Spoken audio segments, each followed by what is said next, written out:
저녁 식사 맛있게 하셨어요?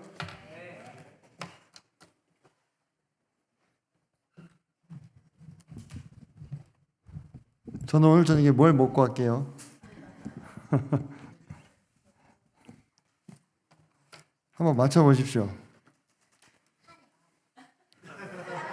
카네 같은 집 식구라 얘다.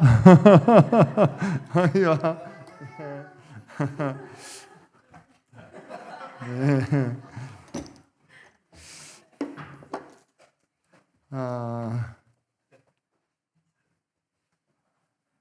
네요.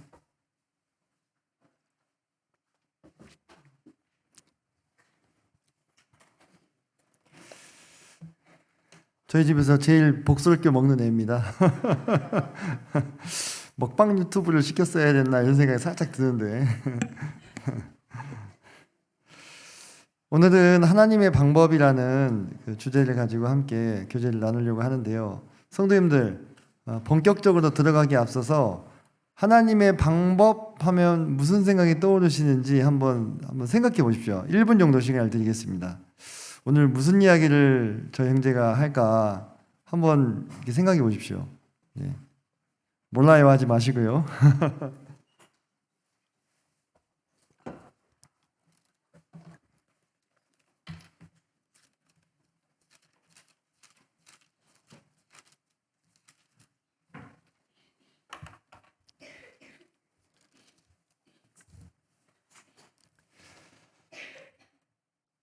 우리가 하나님의 방법이라는 주제를 가지고 전에 말씀을 들은 적이 있었던가요?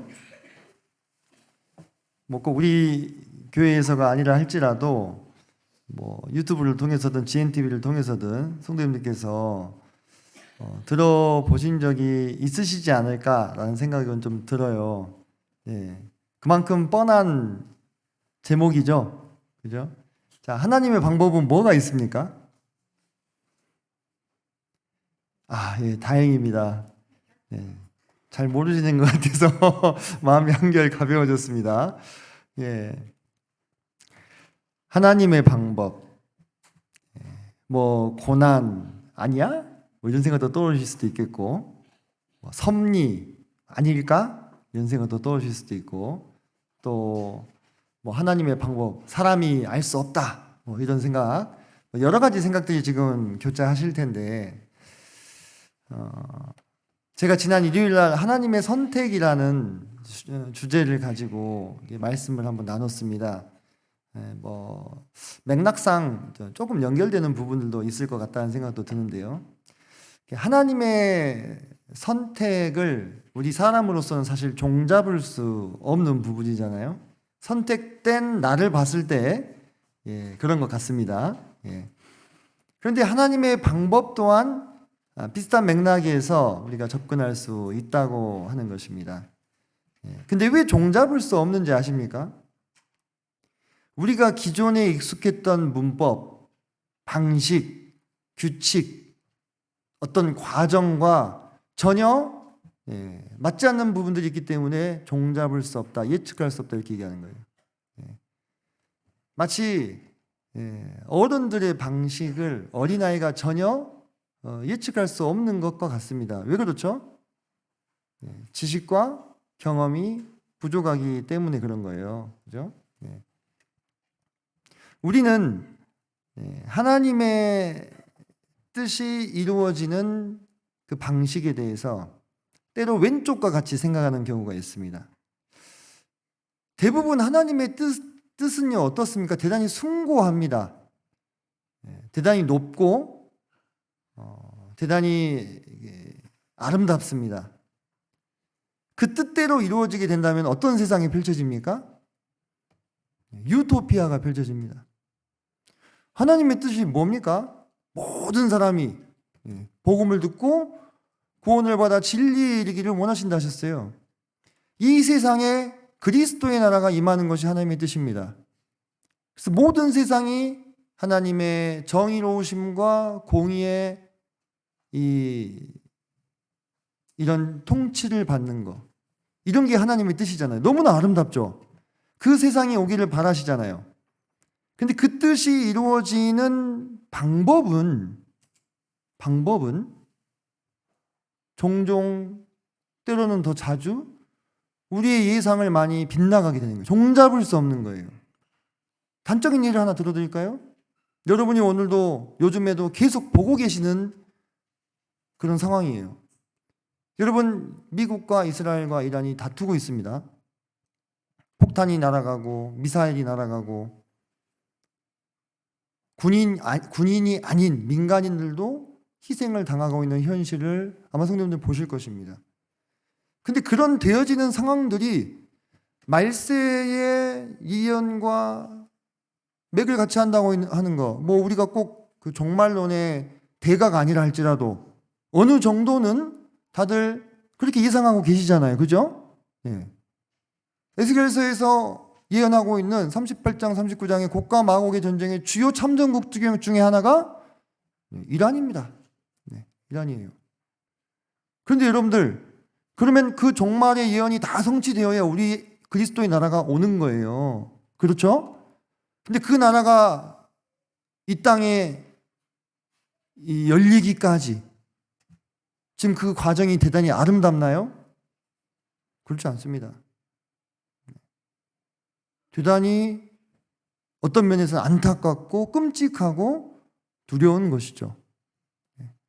요한계시록에 나타난 말세지말의 이 종말의 이 예언들이 사람들이 한 3분의 1, 4분의 1 이렇게 죽어나갑니다. 지금 전 세계 인구가 몇 억이죠? 80억 넘었습니다. 4분의 1이면 20억이 20억. 상상이 되십니까? 2차 세계대전 때 1억 5천만 명 정도 죽었거든요.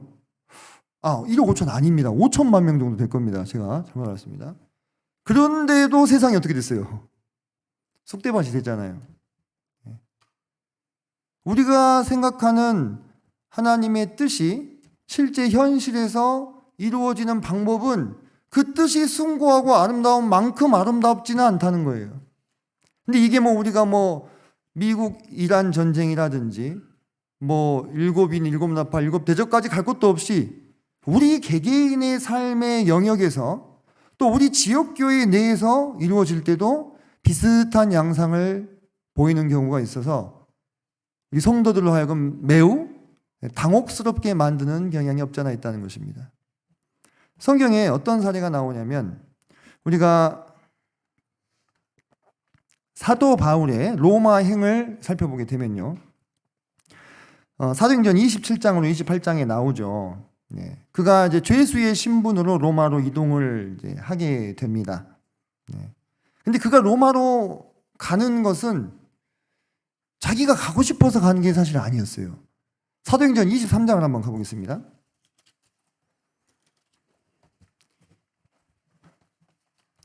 23장 11절입니다. 제 성경으로 신약성경 228쪽 정도 됩니다. 네. 23장 11절 제가 읽겠습니다. 그날 밤에 주께서 바울 곁에 서서 이르시되 담대하라. 내가 예루살렘에서 나의 일을 증언한 것 같이 로마에서도 증언하여야 하리라. 지금 이 주님의 이 말씀을 듣고 있는 바울은 그날 하루가 많이 힘들었어요. 아시죠? 그날 하루가요 거의 죽을 뻔했습니다. 온 예루살렘이 소동해가지고 사도 바울을 때리는데 나중에 로마 병사들이 이 사도 바울을 들쳐업고 가죠. 자기 힘으로 일어날 수 없을 만큼 두들겨 맞았어요. 그리고 나서 자신이 하나님을 만난 일에 대해서, 주님을 만난 일에 대해서 증언을 하다가 또 동족들에게 핍박을 받고 또 신문을 받고 이제 채찍질까지 당할 뻔했는데 다행히 뭘 사용해서 로마 시민권을 써서, 안 썼으면 죽었을 거예요. 그날 채찍 맞다가. 그러니까 이렇게 하셨겠죠. 하루가 많이 힘들었어. 그리고 나서 주님께서 곁에서 사도 바울에게 하시는 말씀이 많이 아팠지가 아니었어요. 뭐라고요? 담대하라. 네가 여기서뿐만 아니라 로마에도 가야 한다. 이 말씀을 들은 상태였다 이 말입니다. 그러니까 사도 바울은 자기가 로마를 가겠습니다 막 이렇게 막 뭐 떼쓰고 우겨서 간 게 아니라 가이사 앞에서도 자신이 주님을 만났던 그 빛의 체험에 대해서 다메섹 노상에서 증언하기 위해서 가야만 했던 거예요. 숭고한 목표 아니겠습니까? 당대의 전 세계 최고의 제국이었던 로마 제국의 가이사 황제 앞에서 이 증언을 해야 되는 중차대한 사명을 받은 거예요. 근데 그가 그 로마로 가는 길은 어땠습니까? 물론 군인들에게 보호를 받아서 배를 타고 갔는데 배가 그냥 좀 잘 가주면 좋잖아요. 근데 어떻게 됐어요? 예, 좌초됐어요. 14일 밤낮을 여기가 어딘지 알지 못하는 흑암 가운데서 표류했다 이겁니다. 그 기간 동안에 식사도 전혀 할 수 없을 만큼 그렇게 엄청난 흑암과 이 공포와 또 혼돈 가운데서 로마로 향하는 배를 타고 있었다 이 말이에요. 어떤 사명을 가지고 가이사에게 예수님을 만난 증언을 하려는 이 사명을 가지고. 그러니까 저는 이 과정들을 이렇게 봤을 때 성도님들 어떤 생각이 드십니까? 아니 그날 그러니까 예루살렘에서 당한 일도 너무 끔찍하고 그리고 또 바로 로마도 못 갔죠. 가이사랴에도 한 2년 정도 있었고 그리고 또 로마 가는 길이 또 험난해요. 왜 이래야만 하지? 그런 생각 들지 않으신가요? 왜 이래야만 하지? 아니 좋아요. 예루살렘에서 고초를 당한 건 그렇다 치고 왜 로마로 가는 배까지 이렇게 풍랑 가운데 힘으로 쳐야만 했었을까? 근데 그것이 주님이 이 사도 바울에게 허락하신 그분의 뜻을 이루는 방법이었다고 하는 것입니다. 그분의 뜻이 있고요. 그 뜻이 구체적으로 실현되는 방법이 있잖아요. 맞죠? 뜻이 있어요. 내가 통닭을 먹을 뜻을 품었다. 그럼 뭐 여러 가지 방법이 있잖아요. 직접 튀길 수도 있고, 배달을 시킬 수도 있고, 시장에 가서 사올 수도 있고, 여러 가지 방법이 있는 거예요. 이해되시죠? 근데 그 중에서 왜 하필 이런 방법이어야 하냐 이거예요. 왜? 한 가지 사례를 더 보겠습니다. 초대교회가 개척이 되고 나서 오순절 성령 강림 사건으로 초대교회 성도님들은 매우 뜨거운 성령의 역사 가운데 함께 모여서 기도하고 교제하고 떡을 떼고 가르침을 받기에 매우 힘쓰고 있는 그런 상황이었다고 하는 것입니다. 그들에 대해서 다른 세상의 사람들은 서로 더불어 상종할 수 없을 만큼 뭔가 신성함을 느꼈어요. 다른 부류구나 우리하고. 하지만 어떻게 했습니까? 이 사람들을 칭찬했어요. 그 삶이 너무나 본이 되고 훌륭했으니까. 자기들이 가진 것을 그 누구도 자기 것이라 하지 않고 다 팔아서 서로의 필요를 따라 나눠주고 가난한 사람들 도왔잖아요. 그때 그들은 서로 똘똘 뭉쳐 있었습니다. 사도행전 5장으로 한번 가보실까요?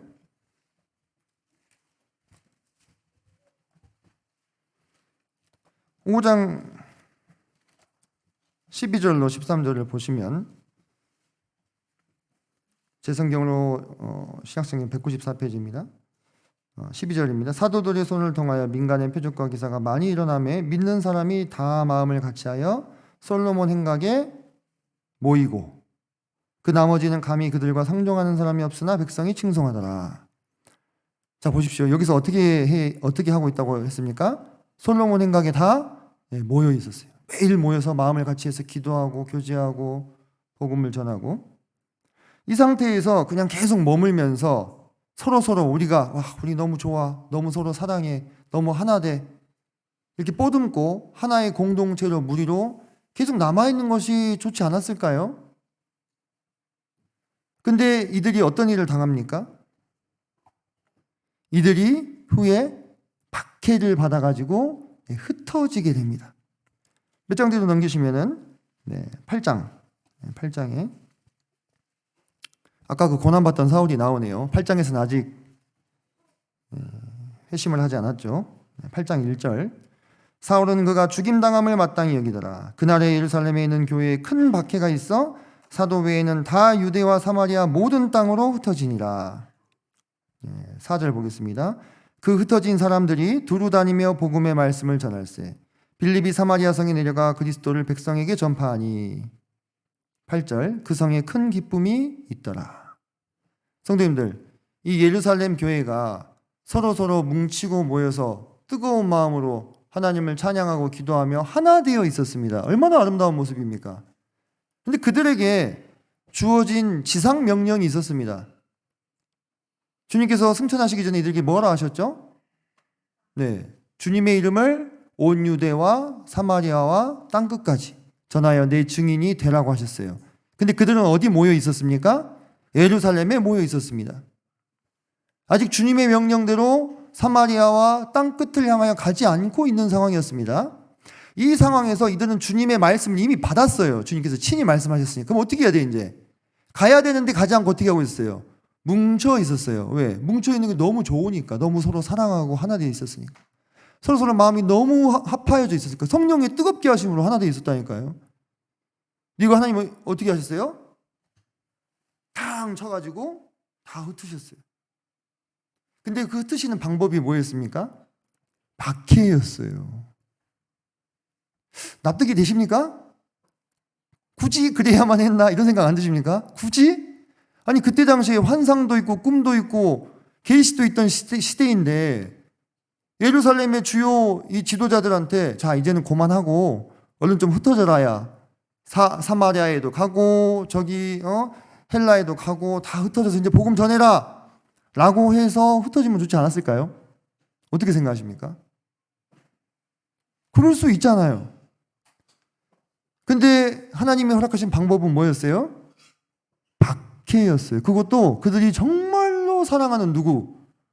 스데반이 예루살렘 한복판에서 돌에 맞아 죽었어요. 성도님들 돌에 맞아 죽은 시신 한 번도 보신 적 없으시죠? 저도 못 봤어요. 근데 그 상황, 그 모습이 그렇게 썩 고운 모습은 아니었겠잖아요. 그죠?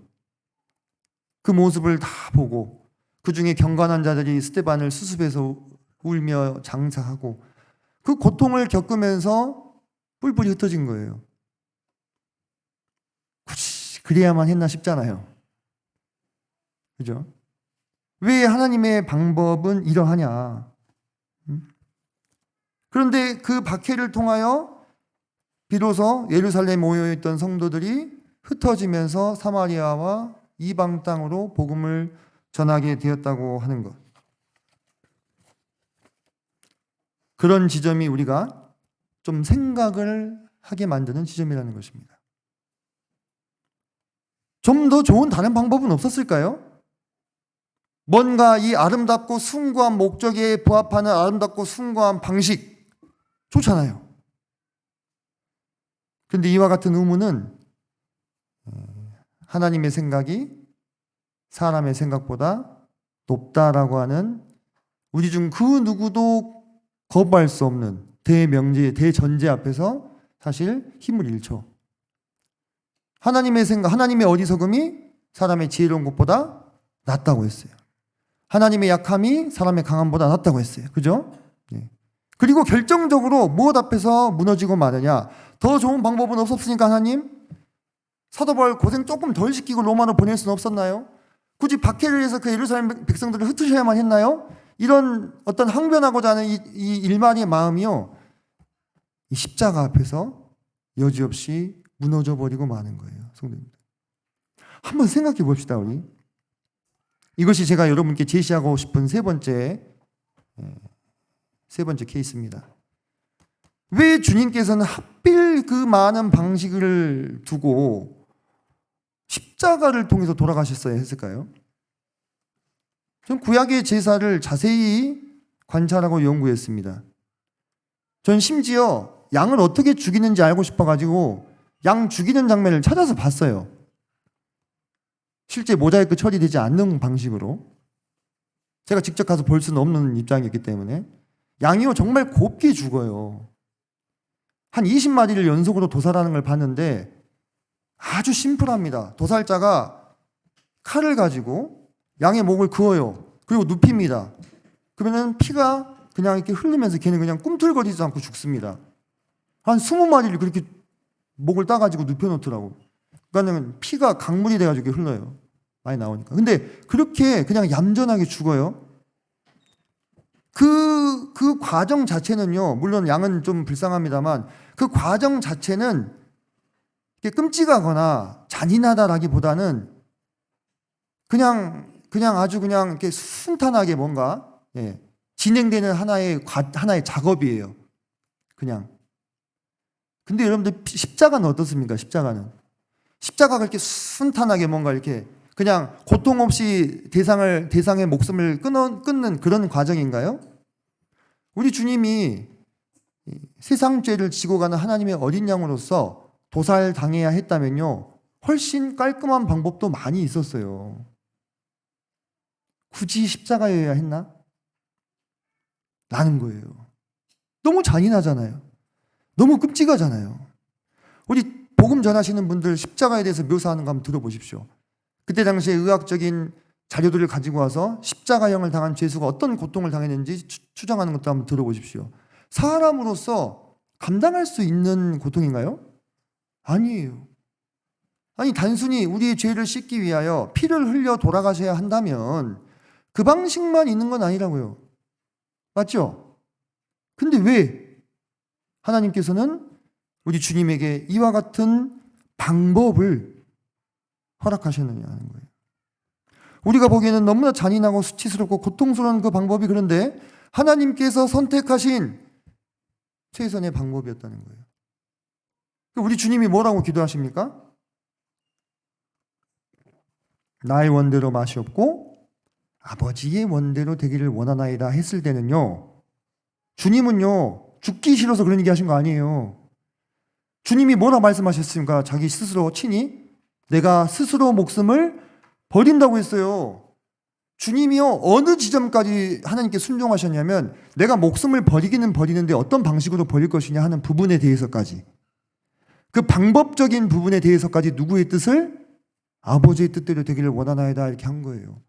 주님이 죽기가 무서워서 저 좀 살려주시면 안 될까요? 그렇게 기도한 거 아닙니다. 오해하시면 안 됩니다.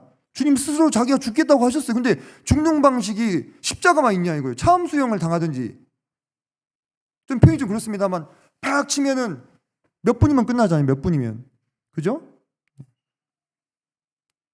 아니면 교수형을 당하든지, 교수형이 피가 안 난다 그러면 교수형을 해놓고 찌른다든지, 뭐 방법은 여러 가지 있을 거예요. 생명을 취하는 방식에 있어서는. 왜 하필 굳이 십자가냐. 그 방식에 있어서까지도 누구의 뜻대로? 아버지의 뜻대로 되기를 원합니다 하신 거예요. 그게 하나님이 선택하신 최선의 방식이라는 거예요. 왜일까요? 우리가 이해하실 수 있겠습니까? 솔직히 저는 다 이해할 수는 없을 것 같습니다. 다 이해할 수 없을 것 같아요. 어쩌면 우리의 입장은 그 모든 하나님께서 결정하신 허락된 방법들, 그것이 정당하냐 아니냐, 최선이냐 아니냐, 이것을 판단하는 것이 아닌 것 같아요. 그보다는 하나님께서 최선이라고 판단하셔서 허락하신 그 방법을 받아들이고 순종하는 것이 우리의 위치에서 맞는 것이 아니냐라는 것입니다. 성경의 사례들을 우리가 살펴봤을 때 우리는 그런 것들을 좀 생각해 볼 수 있게 되는 거예요. 이런 어떤 그 사례들이요, 성경에서요 차고 넘칩니다. 차고 넘쳐요. 요셉이 애굽으로 10대 소년의 손으로 팔려가죠. 그죠? 근데 그 과정이 성도님들 어떠세요? 자, 먼저 이것부터 확인해 봅시다. 요셉이 왜 애굽으로 먼저 갔죠? 왜 갔죠? 이스라엘만 살리기 위해서인가요? 온 세상을 살리러 갔습니다. 온 세상을. 네, 온 세상을 우리 목적을 명확하게 해도 온 세상을 살리러 갔어요. 그때 요셉이 없었으면요, 그 중동 지방의 문명은 망했습니다. 7년 동안 극심한 이 흉년이 찾아오게 되잖아요. 그 하나님이 그거를 미리 방지하려고 요셉을 보내신 거예요. 얼마나 숭고한 목적입니까? 인류를 구하기 위해 간 거예요. 요셉은 인류를 구하기 위해서. 그 요셉이 예수님의 모델이잖아요. 맞죠? 근데 그 방식은 어떠했습니까? 너무 잔인한 거예요. 성도님도 한번 생각해 보세요. 아니, 친구한테 배신을 당하는 것도 끔찍한 일인데 누구한테 배신을 당했습니까? 가족한테, 형제한테. 아무리 배달한 형제라 하지만 아버지가 같잖아요. 그리고 엊그제까지만 하더라도 형령 하면서 서로 한솥밥을 먹던 사이인데 그 10대 소년을 가족이 배신해가지고 애굽으로 보내버려. 아니 꼭 애굽에 가야 되는 방법이 그것밖에 없었나요? 아니 형들을 만나서 배신당하기 전에 아라비아 도둑대가 이렇게 심부름 가고 있는 요셉을 납치를 해가지고 애굽에 팔아버렸네? 그럼 조금 더 낫잖아요. 그것도 좋은 것은 아니지만 적어도 가족한테 배신당해서 간 건 아니니까. 아라비아 강도단에게 잡혀가지고 노예로 팔렸으니까. 아니 어차피 애굽만 가면 되니까 애굽 가서 보디발의 그 군대장관 집에 팔리면 되잖아요. 어쨌든 그래야 그 다음 이제 단계가 이렇게 진행이 될 것인데 굳이 가족들한테 배신을 당해서 가야 했냐 이거예요. 한번 생각해 보세요, 성도님들. 그런 생각 해보셨죠? 저는 야 이건 참 너무하다. 이게 어떻게 10대 소년이 한 고등학생쯤이나 된 소년이 감당할 수 있는 삶의 무게인가? 얼마나 가슴에 사무쳤으면 형들한테 자신을 밝힐 때 통곡을 하는데 그 통곡 소리가 어디까지 들려버려요? 애굽의 바로 왕 궁전까지 들려버려요. 거의 죽게 목 놓아 운 거예요. 얼마나 맺히고 쌓인 게 많았으면. 성도님들 같으면 감당이 되시겠습니까? 감당 안 돼요. 왜 그런 방법이어야 했냐 이거예요. 우리 다 이해할 수 없습니다. 모세는 어떻습니까? 하루아침에 왕자의 신분을 빼앗기고 미디안 광야로 40년을 도주해서 역사에서 사라져버려요. 제가 이것도 좀 생각해 봤어요. 모세가 40년 동안 그 궁정에서 익히고 길리고 쌓아온 실력들, 미디안에서 40년 동안 광야에서 뒹굴었으면 어떻게 됐을까요? 싹 리셋됐겠죠, 그죠? 싹 리셋되는 거예요. 선생님 10년 전에 조금 하다 만 것도 지금 하려면 안 되는데 40년이 지났어요. 얼마나 낭비입니까, 어떤 면에서. 그리고 그 40년 동안 모세가 광야에서 연단받는 기간 동안요, 한번 생각해 보십시오. 이집트에서는 여전히 이스라엘 백성들이 어떻게 되고 있었습니까? 고통당하고 있었어요. 40년 동안. 그죠? 고통당하고 있었어요. 채찍 맞고 중노동에 시달리고 억울하게 죽는 이스라엘 백성들이 있었을까요? 없었을까요? 그 40년 동안에. 있었겠죠? 있었겠죠? 그런 생각 안 드십니까? 아니 하나님 방법대로 하신다고, 하나님 뜻대로, 하나님의 때에 하신다는 건 좋은데 그 기간 채우신다고 하는 동안에 희생되는 이스라엘 백성들은 뭡니까 그러면? 그 사람들 생각은 안 합니까? 이렇게 좀 따지고 싶은 마음 안 드세요?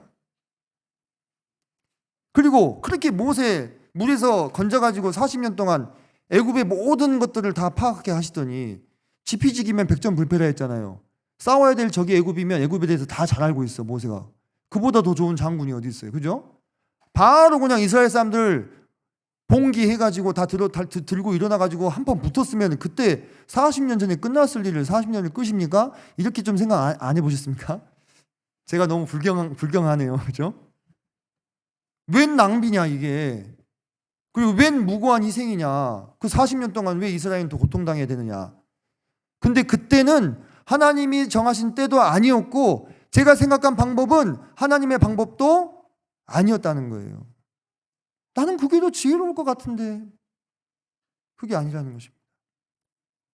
그리고 그 40년의 세월을 꾹꾹 다 채우고 나서야 모세를 부르시잖아요. 성도님들, 제가 무슨 얘기 지금 드리려고 하는지 이해되십니까? 이게 어찌 모세와 요셉과 바울과 예루살렘 성도들만의 이야기겠냐 하는 거예요. 이 말씀이 적혀 있는 이유가 뭐겠어요? 이 시대를 살아가는 우리에게 하시는 교훈이에요. 우리의 삶 가운데서 그분이 우리를 선택하시고 나서 우리 각자에게 품으신 뜻과 계획이 다 있다고 그렇게 들으셨죠? 말씀도 읽으시고. 근데요, 그 뜻은요, 매우 높고 숭고합니다. 궁극적으로는 뭡니까? 하나님의 아들 예수 그리스도를 닮게 하시는 거예요. 그게 우리를 부르신 목적입니다. 그래서 그분과 함께 모든 영광과 그분의 나라를 함께 누리는 상속자가 되게 해 주시기 위해서 우리를 부르셨어요. 얼마나 숭고하고 아름답냐 이거예요. 근데요, 그 뜻을 이루어가는 방법은, 하나님의 방법은요, 우리 예상과 전혀 다를 수 있어요. 진짜로. 전혀 아름답지 않을 수 있다니까요. 전혀 합리적이지 않아. 전혀 효율적이지 않아. 내가 생각했을 때. 전혀 이치에 맞지 않아. 그럴 수 있어요. 그건 개개인에게만 있는 방법이 아니고요. 우리 교회에 대해서도 마찬가지입니다. 우리 교회 본분이 뭡니까? 복음을 전하고 제자를 영역하는 길. 맞죠? 얼마나 숭고한 목표예요. 이 세상 어떤 사업체도요, 이 하나님이 맡기신 이 목표, 이 비전 앞에요, 자신의 것을 드러낼 수 없습니다. 올해 매출 목표 10억 달러 하더라도요, 영혼을 건지고 영혼을 양육하는 이 숭고한 목적 앞에 갖다 들이댈 수 없어요. 근데 성도님들 생각해 보십시오. 그 목적과 목표가 너무나 숭고하지만요, 그것을 이루는 과정은 어떻습니까? 생각보다 아름답지 않을 수 있다는 것입니다. 우리가 그것을 근데 받아들여야 돼. 근데 우리가 생각할 때 자꾸 그게 아닌 것 같으니까 마음이 어때요? 힘들잖아요. 힘들어요. 저를 예수님을 닮은 사람으로 빚어내시기 위해서 부부싸움을 하게 하신다 생각해 보세요. 아름답습니까? 과정이? 아름답지 않잖아요. 왜 웃죠? 이현비 형제님? 뭘 좀 이제 아는 것 같은 그 웃음인데. 우리의 마음을 낮추고 우리의 인격을 다듬기 위해서 가장 친한 친구에게 배신을 당하게 한다. 또는 내가 하고 있는 사업체가 주님만 바라보게 하기 위해서 갑자기 휘청거리게 만드신다. 방법적으로요, 아름답지 않아요. 힘이 듭니다. 고통스러워요. 그런데 하나님은요, 그런 방식을요, 태초부터 여지껏 쓰고 계시더라고. 말씀을 우리가 묵상해 보니까 그래요. 부정할 수가 없잖아요. 왜 하필 그 방식이냐 이거예요. 우리는 항변하고 싶어요. 근데 하나님이 그게 맞대요. 그 방법이래요. 왜 나를 연단하시려고 내 자녀가 아파? 자녀가 다쳐요. 사고가 납니다. 굳이 그러셔야 되냐 생각 들잖아요. 처음엔 정말 잘못했습니다 하다가 나중에는 차라리 저를 다치게 하시지. 제가 여기서 좀 오해하지 않으셨으면 좋겠는 게, 우리 하나님이 우리 막 불행해지라고 막 그러시는 분 아닙니다. 오해하지 않으셨으면 좋겠어요. 근데 때로 우리 삶에는 그런 상황들이 허락이 돼요. 근데 그것이 하나님의 계획 안에서 그분의 방법대로 잘 작동이 됐을 때에 그 결과물이 어땠습니까? 모세는 이스라엘을 구원하는 전에 다시 없는, 후에 다시 없는 선지자, 하나님의 모든 집에 충성된 종이라 일컬음을 받게 됩니다. 사도 바울은 로마로 가서 가이사에게 복음을 전하고 나중에는 땅끝이라고 알려졌던 서바나, 스페인까지 가서 복음을 전합니다. 자기 달려갈 길을 다 마쳤다고 그렇게 고백했죠. 요셉은 어떻게 됐습니까? 그렇게 잔인하게 팔려갔지만요, 자기 가족들을 구원할 뿐만 아니라 그때 당시 살아있는 생명들을 다 먹여 살리는 구원자가 됩니다. 우리가 정말로 알 수 없는 방법으로, 이해할 수 없는 방법으로 하나님이 일하실 때가 있어서 당혹스러울 때가 있어요. 근데 그 결과는 우리 사람으로서는 측량할 수 없는 하나님 사이즈의 결과를 우리에게 돌아오는 경우를 성경은 증언해 주고 계십니다. 그래서 성경 전체를 관통하는 하나님의 섭리를 보게 되면 하나님이 뜻을 이미 수립하셨습니다. 그분의 뜻은 창세전에 만들전에 이미 끝이 났어요. 그 뜻대로 이루어질 것입니다. 하지만 이것은 사람으로서는 알 수가 없는 영역입니다. 오직 성령만이 하나님의 가장 깊으신 것까지도 통달하셨다 이렇게 말씀하셨어요. 사람에게 허락된 영역이 아니에요. 그리고 이 뜻을 이 세상에서 이루어가는 과정이 이제 시작이 되는데 그 방식 안에서 하나님의 사람들이 연루가 되기 시작합니다. 그 뜻을 이루어가는 과정 가운데 구체적인 방법이 적용이 되죠. 근데 사람의 입장에서는 하나님의 시각으로 이 일을 다 볼 수 있어요, 없어요? 없기 때문에 그 과정이 너무 힘들어요. 너무 힘들어요. 그래서 하나님을 원망하기도 하고 때로는 낙심하기도 하고. 근데 그런 과정 가운데 하나님께서 기대하지 못한 예측할 수 없는 방식으로 그분의 뜻을 그분의 때에 그분이 원하는 방법대로 이루어 가시는 거예요. 그리고 그 과정 가운데 함께 소용돌이 속에 휘말린 그 누군가, 모세든 요셉이든 사도 바울이든 또는 우리든 함께 계속해서 동행해 주신다고 하는 것입니다. 그러다 마침내 하나님의 뜻이 성취되는 순간이 우리를 찾아옵니다. 그럼 그때서야 비로소 우리는 하나님이 우리를 왜 그런 상황 가운데로 몰아넣으셨는지, 왜 그런 방법을 쓰실 수밖에 없었는지를 낱낱이 알게 되면서 그분을 향한 진정한 찬양과 감사가 나오게 되는 거예요. 그럼 그런 경험을 하신 분은 어떻게 됩니까, 이제? 그 믿음이 더 깊어지게 되고 하나님이 더 터무니없는 방법으로 인도하실 때도 어떻게 합니까?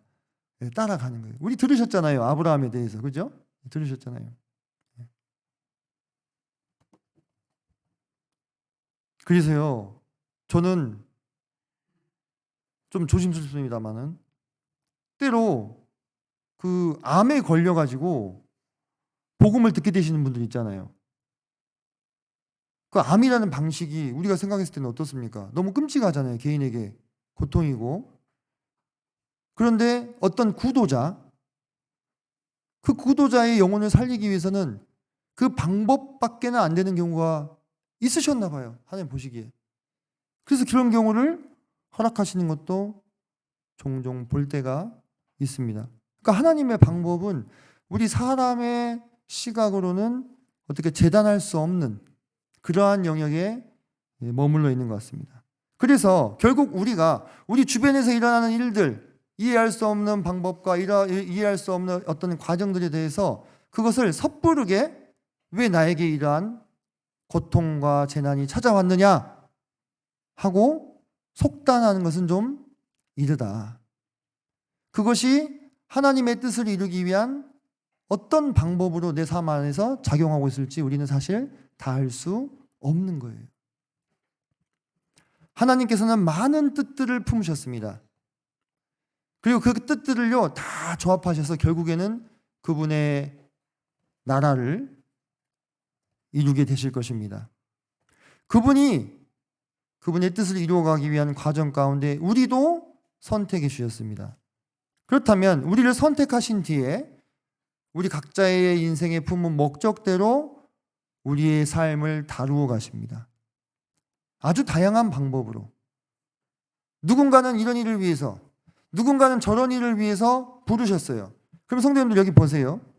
이 시계에 이 하나의 시계를 이루기 위해서 수없이 많은 부품과 나사가 이 기어가 필요합니다. 그런데 이 톱니바퀴들을 다 똑같은 방법으로 깎을 수 있겠습니까?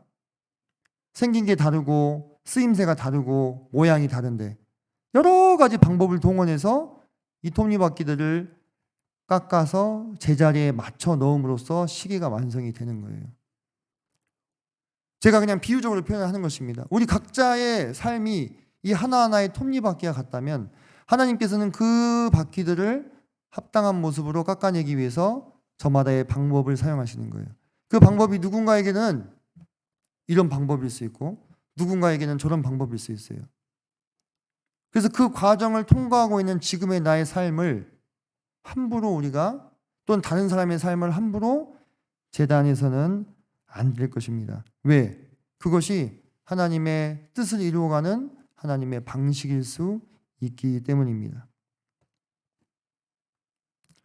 성도님들, 그래서 우리가 우리 삶의 모습을 함부로 재단하지 말아야 됩니다.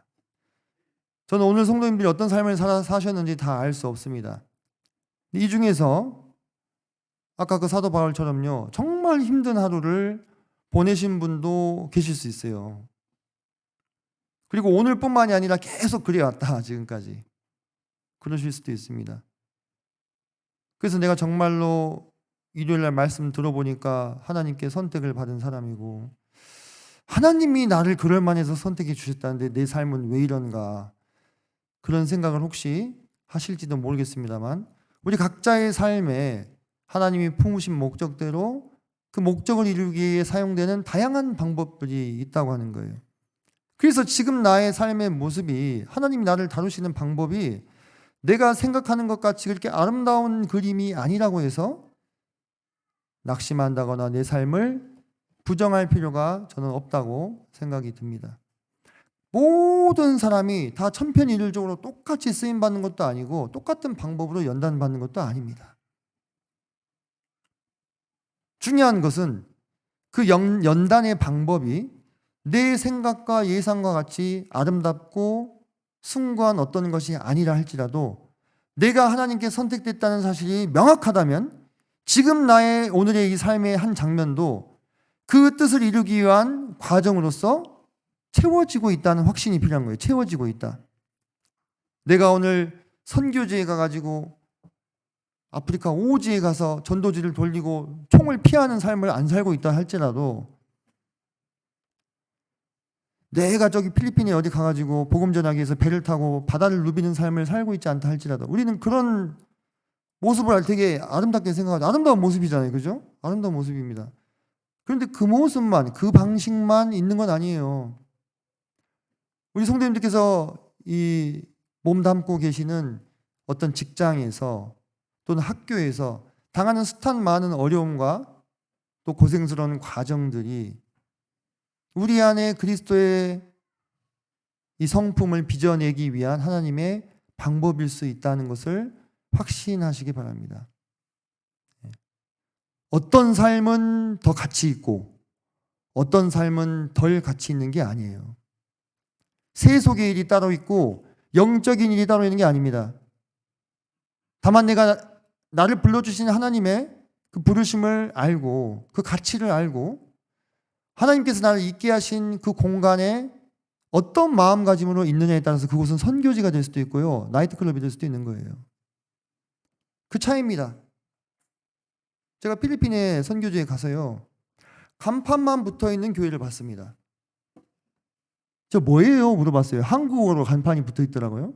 제가 이 얘기 한번 드린 것 같은데, 그 이제 다른 데서 선교사들이 들어와가지고 돈 주고 이렇게 건물만 지어놓고 평상시에는 안 계신데, 그러다가 이제 한국에서 손님들 오면 데리고 여기 와가지고 보여준다는 거예요. 여기 우리 예배당 지었습니다 하고. 그럼 성도님도 한번 생각해 봅시다. 그 선교사님은, 제가 뭐 판단한 것 같아서 죄송합니다만, 선교지에 있지만 선교사의 삶을 살고 있는 것입니까? 그런 건가요? 제가 너무 속단을 하는 것일 수도 있겠죠. 그분의 삶을 모르면서. 예. 제가 말씀드리고 싶은 건 그거예요. 우리가 어디에 있느냐, 우리의 타이틀이 뭐냐, 이게 중요한 게 아니고, 내가 지금 내가 처한 곳에서 어떤 일을 당하고 어떤 상황 가운데 처해 있든지 간에 이 모든 과정들이 하나님이 나를 그분의 아들의 형상으로 빚어가시는 방법으로 택하신 것이다, 이렇게 생각하고 받아들이면 그곳이 곧 교회가 되고 선교지가 될 줄로 믿는다는 거예요. 네. 우리 부르심을 받은 그리스도인의 삶은요, 어느 한 사람의 삶도요 무가치한 삶이 없습니다. 어느 한 사람의 삶도요 그 가운데 겪었던 고통과 고난이요 무가치한 것이 없다고 저는 믿습니다. 그 모든 것들이 다 하나하나 소중한 재료가 되어서 우리를 그분의 목적을 이루기 위한 방법으로, 방식대로 작동하고 있다고 저는 생각을 합니다. 그래서 성도님들, 저는 이 말씀을 같이 마지막에 나누고 싶은데 사도행전 27장 24절 말씀 보겠습니다.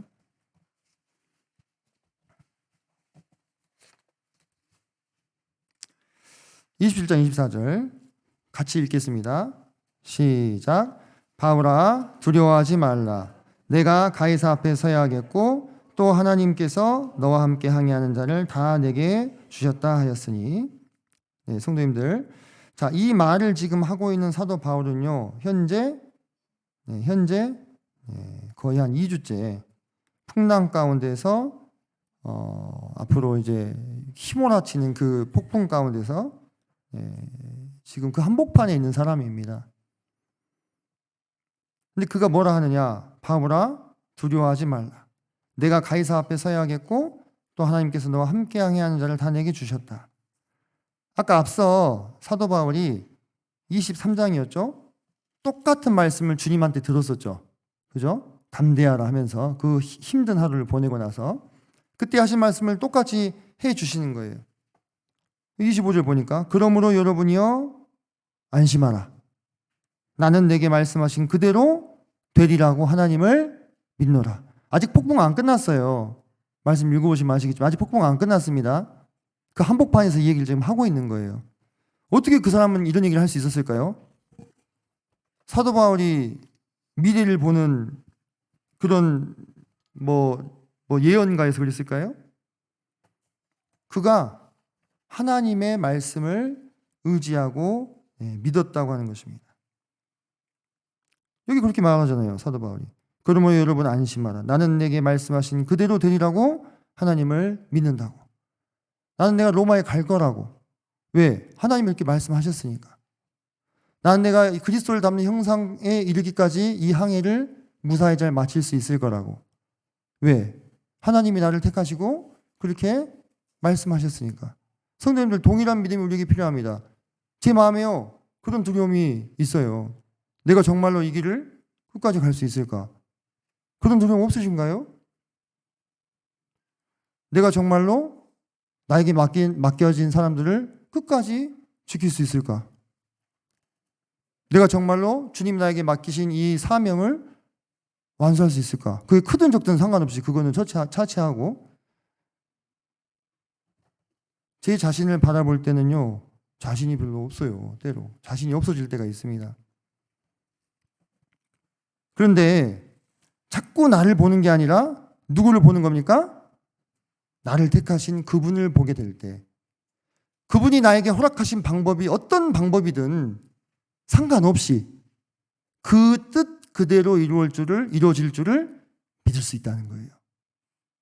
성도님들, 여기 성도님들 이름을 한번 넣어서 얘기해 보십시오.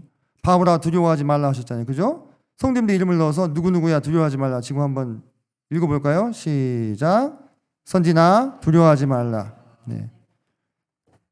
주님께서 우리에게 이렇게 말씀하시는 거예요. 그 폭풍의 한복판에서. 전 참 이런 표현이 적절할지 모르겠는데요. 아, 주님 참 진짜 병 주고 약 주고 하시네. 폭풍으로 만나게 하지나 말든지요.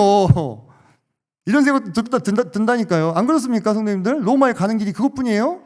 아니잖아요. 근데 폭풍 만나가지고 죽게 고생하고 있는데 두려워하지 말래요. 근데 이게 하나님의 방식이라니까요. 이게 하나님의 방법이에요. 우리의 삶 가운데 빛도 짓고 어둠도 창조하고 평안도 짓고 환난도 만드시는 분이 하나님이신 거예요. 근데 그 과정에 우리를 힘들게 막 하려고 하는 게 아니라 그 과정 가운데 우리를 그리스도의 형상으로 빚어나가시는 방식이라는 거예요. 그래서 우리가 삶의 폭풍을 통과하고 있을 때, 또는 폭풍까지는 아니어도 매일매일 소소한 힘듦으로 괴로워하고 있을지라도 우리 이 말씀을 참 기억하면 좋겠습니다. 바울아 두려워하지 말라. 그래서 바울에게 맡기신 사명을 다시 확인시켜 주시잖아요. 내가 가이사 앞에 서야 하겠고 또 하나님께서 너와 함께 항해하는 자를 다 내게 주셨다. 그 배에 같이 탄 사람들까지 다 바울 손에 맡겨주셨잖아요. 하나도 잃지 않고. 그래서 사도 바울 25절이 참 이렇게 사모되는 말씀을 고백했어요. 그러므로 여러분이 안심하라. 주변 사람들을 안심시키고 있어요. 자기 코가 석자인데 이런 담대함과 당당함이 어디서 나오는가? 나는 내게 말씀하신 그대로 되리라고 하나님을 믿노라. 아멘. 예. 우리의 삶도 그렇게 될 것입니다. 하나님이 우리를 택했어요. 우리가 하나님 택한 게 아니고. 하나님이 우리에게 뜻을 품으셨습니다. 그 아들의 형상을 담게 하시기 위해서, 그 나라의 상속자 되게 하시기 위해서. 그렇기 때문에 그대로 되리라고 저도 믿습니다. 성도님들도 그대로 되리라고 믿으시길 바라고, 지금까지 그렇게 해 오셨던 것처럼 앞으로도 굳건하게 성도님들의 삶의 터전에서 주님이 허락하신 방식으로 살아가시기를 권합니다. 그 방식이 혹 힘들고 어려울지라도 그 안에 하나님의 지혜가 머물러 있다면 그 길이 맞는 길이고 그 방법이 맞는 방법이 아니겠는가 하는 생각을 하게 됩니다. 여기까지 말씀 나누고 기도하고 마치도록 하겠습니다.